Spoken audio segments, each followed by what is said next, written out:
2017-ci ilin 16 iyulunda Bakının Bülbülə qəsəbəsi İlqar Məmmədov küçəsi ilə əlində qara paket olan 25 yaşlarında bir gənc addımlayır. O 15 nömrəli mənzilə çatanda qapını döyür və həyətdə onun səslənişinə bir qadın cavab verir. Həmin evin sahibəsi Ülviyə Ağammədova deyir ki, naməlum şəxs onun ərini səsləyib. Qadın isə cavabında deyib ki, əri gecə işdən gec qayıtdığına görə yatır. Naməlum şəxs isə deyib ki, vacib sözü var, ərini yuxudan oyatsın. Qadın məsələnin davamı ilə maraqlanmadan ərini oyatmağa gedir.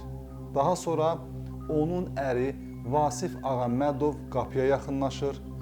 Naməlum şəxslə Vasif Ağammədov arasında təxminən 1 dəqiqə söhbət olur. Daha sonra Vasif sol tərəfi qanlı şəkildə evə qayıdır və həyətdən baltanı alaraq yola qaçmağa çalışır. Lakin bir neçə addım atdıqdan sonra aldığı zərbənin təsirindən huşunu itirir və yıxılır. Onun qışqırıq səsinə qaynanası və qonşular gəlir. Təcili tibbi yardım çağıraraq Vasifi xəstəxanaya yollayırlar. Bu hadisədən bir neçə gün sonra mərhumun həyat yoldaşı cinayəti etiraf eləmiş şəxslə üz-üzə gətirildikdə qadın etiraz edərək deyir ki, yox, həmin gün ərimi çölə çağıran və münaqişə edən adam bu deyil. Bu şəxs yalandan cinayəti öz boynuna alır. Bəs o şəxs kim idi? Bu cəncəl niyə baş vermişdi? Bura TV11, adım Sərdar Amindir. Başlayaq.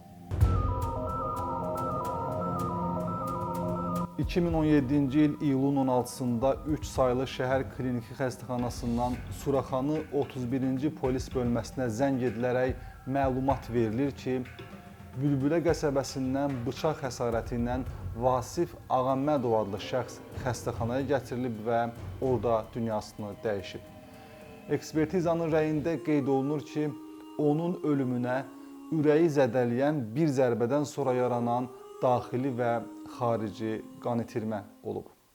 Elə həmin gün iyulun 17-sində Bakı şəhəri Baş Polis İdarəsi məlumat yayır ki, qətli törətməkdə şübhəli bilinən şəhər sakini 1995-ci il təvəllüdlü Xalid Əbdülməmmədov könüllü olaraq Səbail rayonu polis idarəsinə gələrək təslim olub. Məsələ burasındadır ki, Suraxanı polis idarəsinə təhvil verilən Xalid cinayəti bütün detalları ilə etiraf edib. Lakin öldürülən Vasif Ağammədovun həyat yoldaşı Ülviyə Ağammədova deyib ki, ərini öldürən şəxs o, yəni Xalid deyil. Beləliklə bəlli olub ki, Xalid Əbdülməmmədov yalan ifadə verməklə cinayəti törədən şəxsi gizləmək istəyib. Bu proses isə 11 gün çəkib. Düz 11 gün sonra bəlli olur ki, qətli onun qardaşı Cavid Əbdülməmmədov törədib. Cavid Əbdülməmmədov etiraf edir ki, qətli o törədib, lakin qardaşı Xalid deyib ki, sən evlisən, hamilə yoldaşın var, sənin yerinə cinayəti mən boynuma alacam. Hətta onu da əlavə edib ki, razı olmasan özümü öldürəcəm. Bundan sonra o razılaşıb və qardaşına hadisəni təfərrüatı ilə danışıb. Məhz bu təfərrüat da ayaq tutub 11 gün yeriyə bilib. Yəni 11 gün ərzində Xalid istintaqçılara hadisə ilə bağlı o qədər dəqiq məlumat verib ki, prosesi yanlış istiqamətə aparmağa qismən də olsa nail olub. Şahid Ülviyə Ağammədova, yəni mərhumun həyat yoldaşı, prosesə müdaxiləsi isə hər şeyi üzə çıxarıb. Şəxsin tanınma haqqında protokolunda qeyd olunur ki, zərərçəkən Ülviyə Ağammədova 4 şərti nömrəsi yazılmış Cavid Əbdülməmmədovu tanıyaraq deyib ki, ayın 16-sı saat 12 radələrində ərini evdən məhz o çağırıb.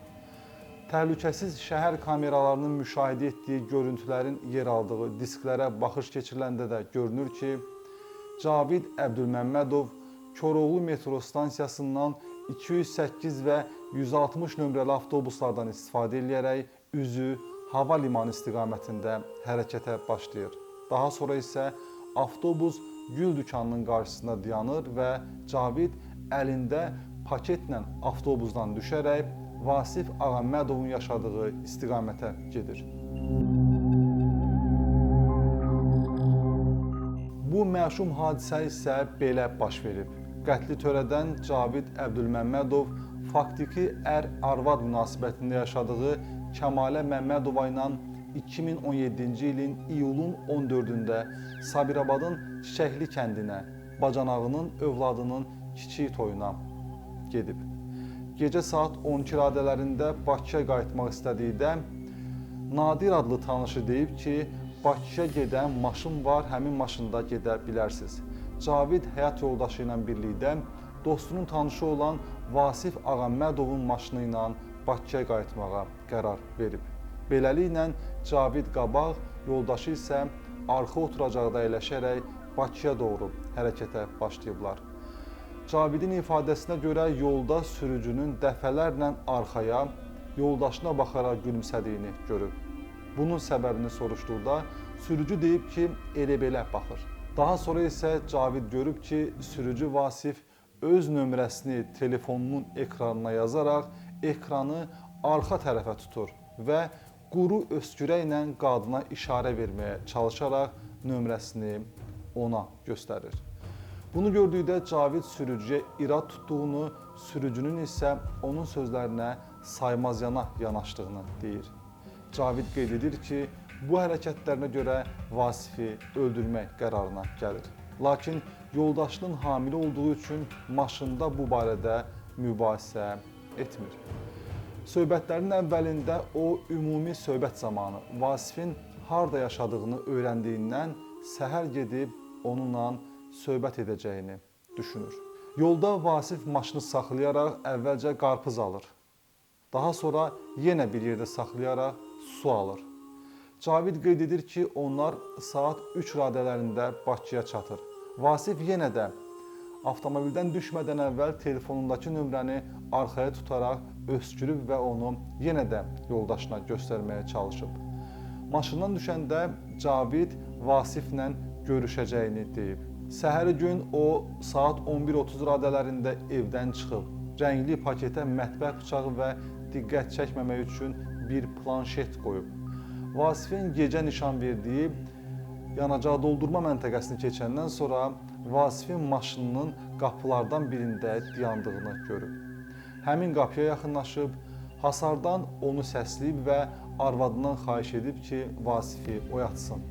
Vasif onunla görüşdükdən sonra Cavid əvvəlcə ona ötən gecə yolda aldığı qarpızın pulunu verib, 1 manat. Daha sonra isə Vasif onun əlindəki paketin nə olduğunu soruşub. Cavid isə deyib ki, paket onun özünə aiddir. Bu zaman Vasif onun əlində bıçağın olacağından şübhələnərək sağına, soluna keçərək onu yoxlayıb. Bu zaman Cavid deyib ki, dünən maşında yoldaşına nömrə göstərməyinin səbəbini soruşmağa gəlib. Cavidin ifadəsinə görə bu zaman Vasif deyib ki, olub keçdi, belə şeylərə fikir vermə. Cavid də cavab verib ki, bu hərəkət kişiliyə sığan hərəkət deyil. Bundan sonra Cavid iddia edir ki, Vasif ona təpik atıb. Təpikdən sonra onu cəzalandırmaq məqsədi ilə bıçağı torbadan çıxararaq onun sinəsinə bir dəfə güclü zərbə vurub. Daha sonra iti addımlarla oradan uzaqlaşıb və bıçağı yaxınlıqdakı zibil qutusuna atıb. Qarşısına çıxan krantdan su içərək evlərinə doğru gedib. Məhkəmədə Cavid Əbdülməmmədov Vasifi öldürmək istəmədiyini, törətdiyi əməldən peşman olduğunu bildirib. Mərhumun həyat yoldaşı isə məhkəmədən təqsirləndirilən şəxsə ağır cəza verilməsi xahiş edib. Məhkəmə hesab edib ki, Cavid Əbdülməmmədovun törətdiyi Cinayət Məcəlləsinin 120.2.2 xuliqanlıq niyyəti ilə qəsdən adam öldürmə maddəsi ilə düzgün tövsif olunub. 2017-ci il dekabrın 14-də keçirilən məhkəmədə 1993-cü il təvəllüdlü Cavid Əbdülməmmədov cəzasını ciddi rejimli cəza çəkmə müəssisəsində çəkməklə 17 il azadlıqdan məhrum edilib. Salamat qalın.